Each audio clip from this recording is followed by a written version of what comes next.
It is currently Tuesday morning. Just stayed overnight at a place called Purorai campsite, which is just in the middle of this bay. Really nice. Scenic. Campsite is just around the corner along the walkway that I've just come up through from the left-hand side up here. But I thought I'd just follow this around. There's a track that's going to take me a couple of hours just to get around it. But again, blue skies, sun's out.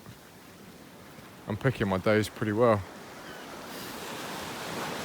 Just up here on the left-hand side is currently in development. They've built one hut, but it's a conservation effort to bring more Kiwis in touch with just nature, really. Like, according to some records, majority, if not most of native New Zealanders have never actually seen a Kiwi bird in the wild. So you'll see in just a second, there's the board talking about it. But this hut just up here is part of a conservation effort called Camp Kiwi. And what they're doing is the area that I'm in at the moment, up in the Northlands, is prime Kiwi territory, as in the little birds. So, with these huts being built, the idea is to get more and more people to come out and actually see New Zealand's native birds. Alright, well, I'm going to carry on the track and walk through. Plan is to follow the hill line up and around to the left and go all the way around this way and then back to the campsite and then to a small town called Russell and Paihia, which is where the original treaty between the Maori people and the English colonisers when we came over with the Empire. It was the original treaty signing site there. So I'll definitely do a video on that because there's going to be plenty of history in that little town. But I'm just going to carry on walking through for a couple of hours. Go from there. All right.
So this is the bay, the top part of the bay overlooking the town of Russell. I'm just going to walk up this little path up here and show you something. It will give a nice little view over of the town itself. And considering it's such a small town, it is full of history.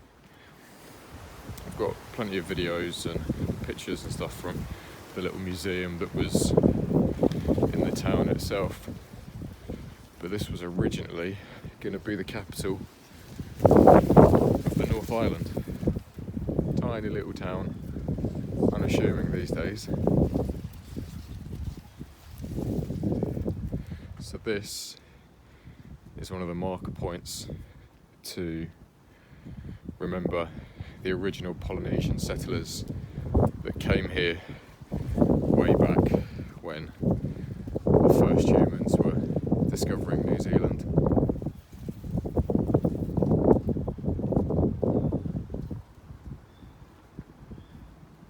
It's just an overview of the bay around the town. So that spot down there is the little town of Russell, and from the video I just put on, standing at the top of where the flagpole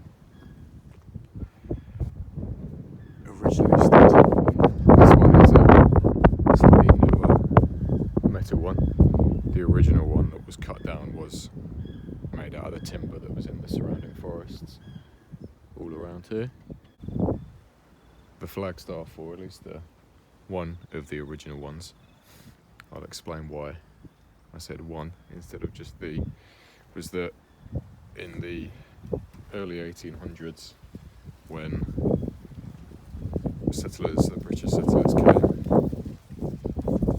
to flock to here for whaling, for farming,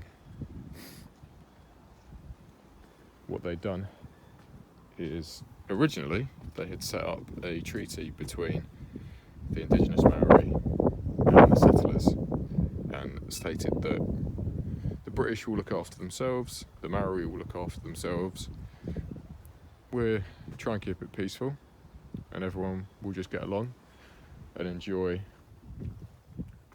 the surrounding area.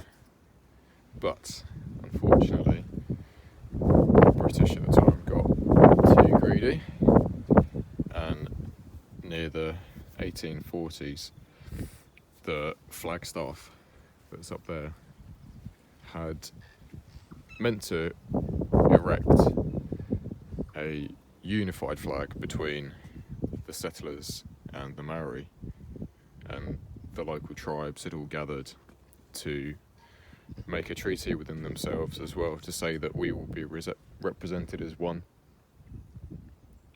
under this new flag. And the British decided to fly the Union flag instead, which to the tribe leaders in the area was a huge insult. And one chief, Hona Heki, decided to take it upon himself to not once, not twice, not 3 times, but 4 times cut down the flagstaff that had the Union flag on it. And every single time they just erected a new one. But with his stubbornness, the British got a little bit uneasy with the prospect of a potential revolt and an uprising around Russell. So they decided to garrison a small troop with a blockhouse being posted on top of this hill that could host around 20 soldiers at a time. Whilst the attack was, or what they believed, an attack on the town was underway, they decided to head down to help the township. But in the meanwhile, HMS Hazard, which was anchored in the bay just outside the town, decided to fire its guns, which caused a bit of collateral damage, but with the majority of the township evacuated from initial signals from the soldiers up on the hilltop here. The Maori people didn't want to attack the settlers, they just wanted to attack the idea of the British ruling, when the treaties that were signed here were clear, or at least clear to the Maoris, that it should have been a unified agreement rather than the British overstepping and overtaxating trade from the Maoris and limiting them on where they could live, where they could hunt, where they could fish, in their own back garden basically. And whilst the attack was happening, the police chief at the time was later found hiding in an empty barrel after the attack. But beyond a few broken buildings and a couple of dead soldiers from the initial attack on the Flagstaff, the dust had settled and a more mutual agreement was later instated that the Flagstaff will fly the Union flag, but at times it would be taken down and replaced every month, at least once, with the unified Maori people's flag, enjoined with the Cross of St. George. Alright, so next plan is to grab a ferry that will follow the coast round and take me to the town of Paihia, which I'm going to take the van, because otherwise it's about a 2-hour drive around all the little coastal roads that snake around the Bay of Islands. Weather's turned a little bit this afternoon, so I think I'll give myself a break from walking, get some shelter. Back in the van, off I go.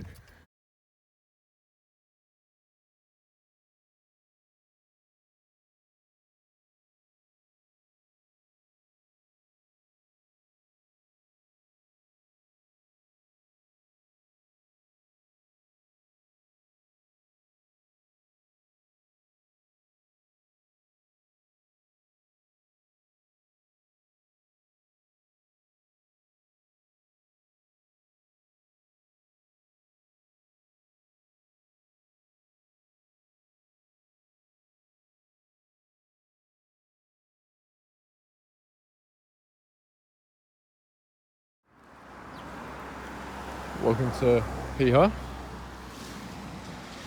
This is where I'm going to be staying tonight. The joys of freedom camping, being self-contained. Whilst it's still got some daylight, I'll show you around, shall I? So, nothing fancy, driver's side, manual 2.4. But probably what you're interested in is how I'm actually living in this thing. So, gas cooker with a little cool box, gas bottle and a spare battery down there, which is hooked up to dual solar panels on top, and then kitchen, sink and bed.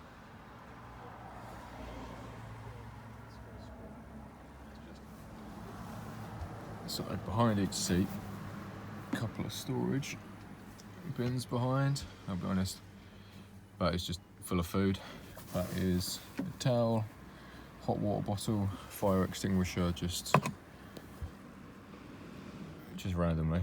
Although that is where the fire extinguisher is meant to sit, but it makes a perfect bottle holder for my size bottle.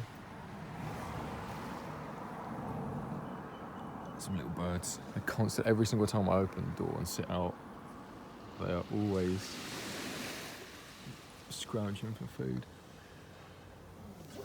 But yeah, some little organisers for keeping stuff in. Sink underneath here. We've got grey water, fresh water. A little bin down there. Got a first aid kit, and then how the sink works. Just a push and pull pump sort of style. And then, yeah, there's the bed again.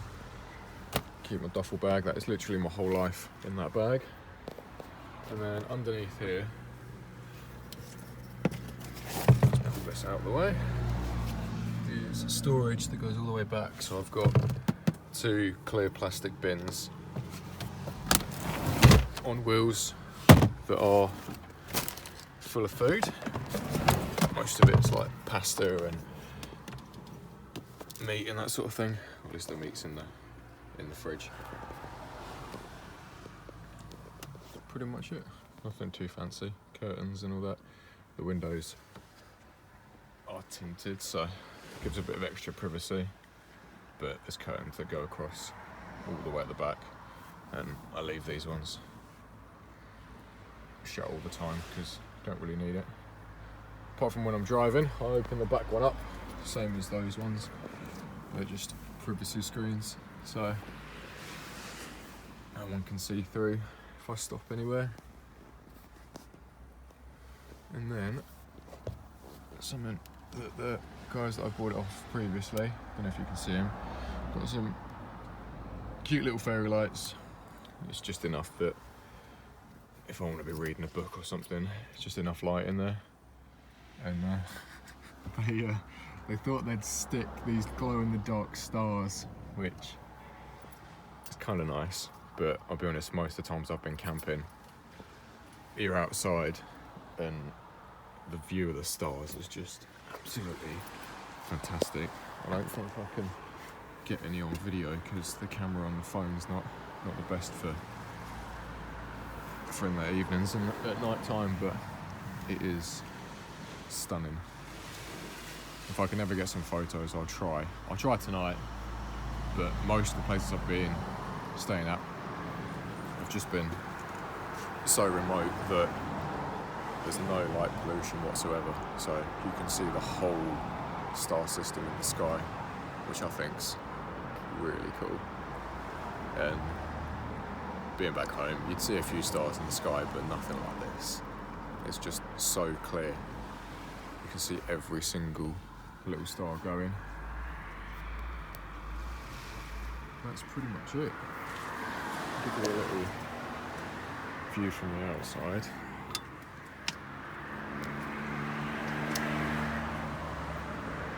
And then that white tube up the top. Currently it's got some fishing poles in it but the previous guys never owned it, so it must be the original owner's like tradie van. And these vans are like used for every single tradesman going.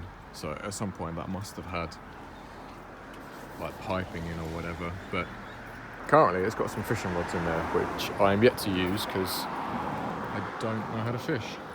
But what I'm thinking is I push that back and then get another one of these pipes, but not PVC, there's another type, but in black, and then turn it into a solar shower. So during the day, that will just heat up, and then attach a pressure valve to it and a hose.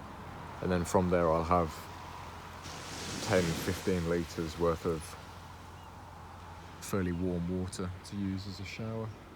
And then it'd be nice to get an awning as well, just to give me some shade so I can still sit outside in the sun or when it's wet. Right, I'm gonna sign off, just have a walk up and down beach on here, see what's around. One other thing I forgot to mention, that town right across there, that is Russell.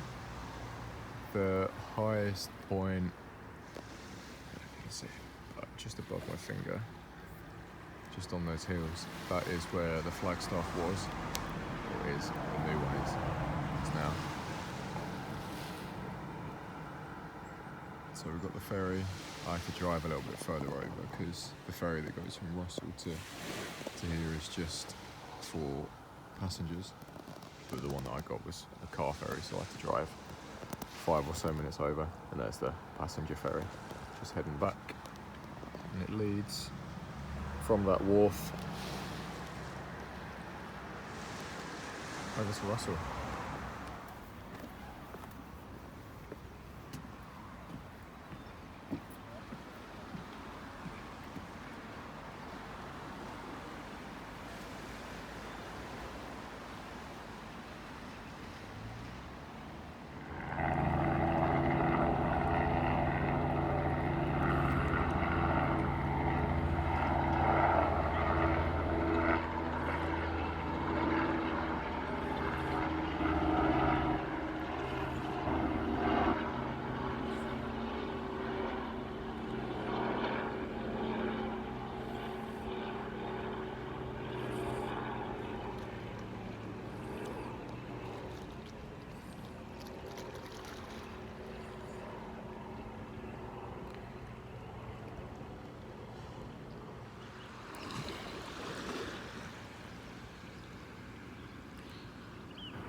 Good morning. So, second day, Wednesday morning in Pihar at the moment. Current plan is walk along the bridge up that way, and just over there where that tall tree is where the original treaties were signed between the Maori people and the British in the 1800s. So just going to be a nice chilled walk on the beach and over that way.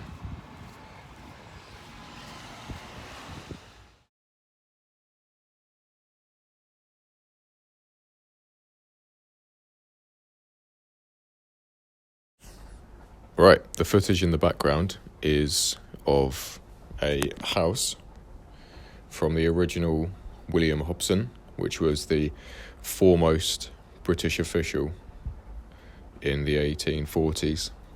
And the room with the table in was the table that the treaty was drafted up on. One was in English, obviously, and then the other one was translated by Henry Williams, who translated it as best he could into Maori.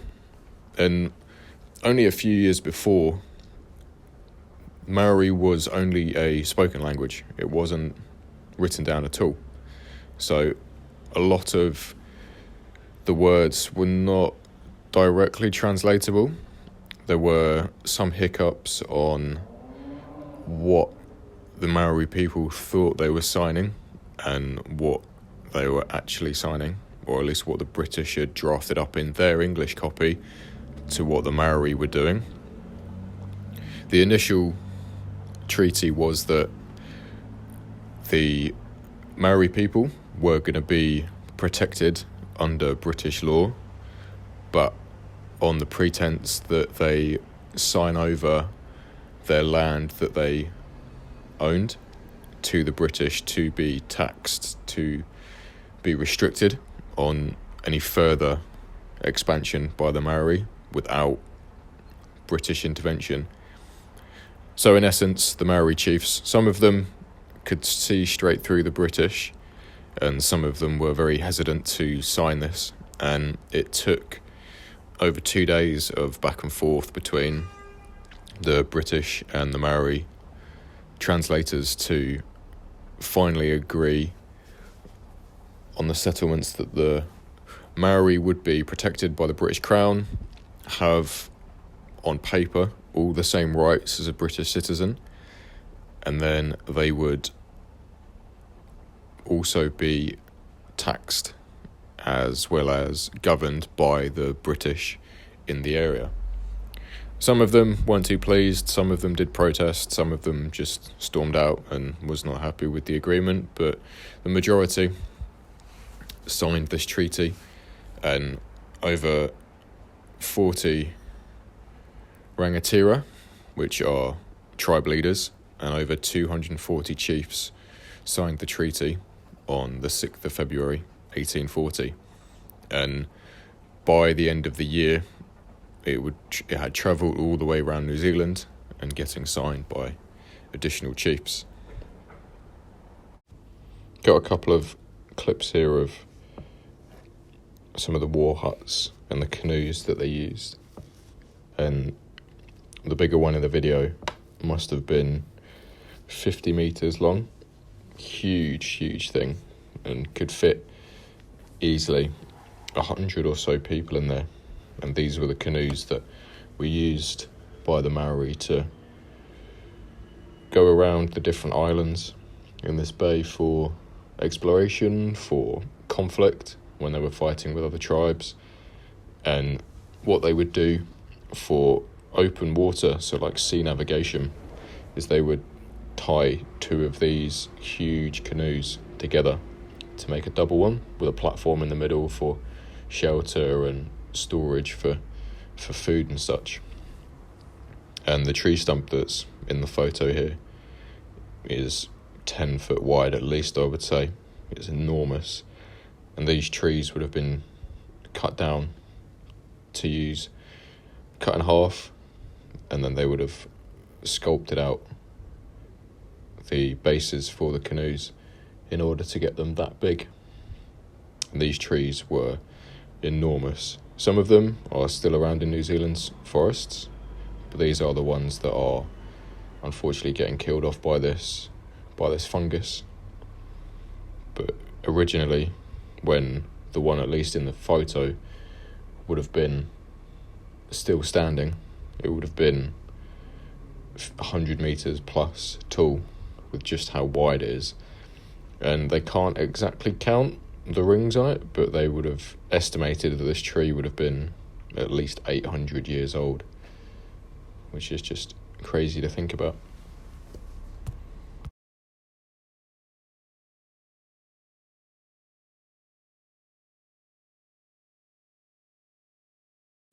Right, next on the list was to visit the chief's hut next to the treaty grounds.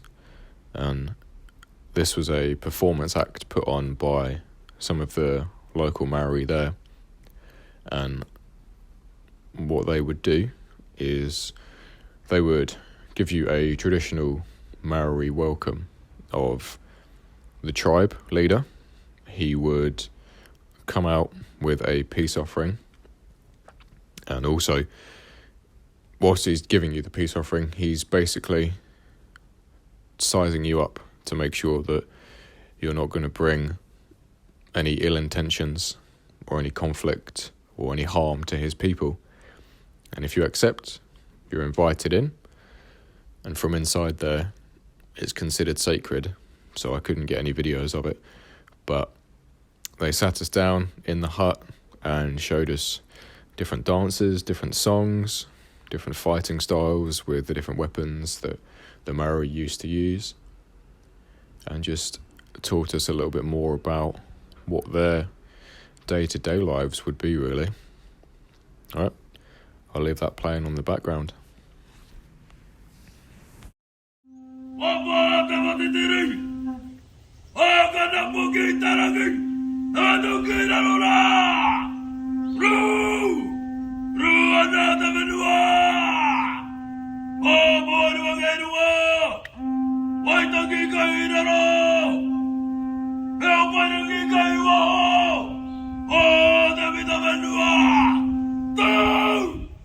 Oh,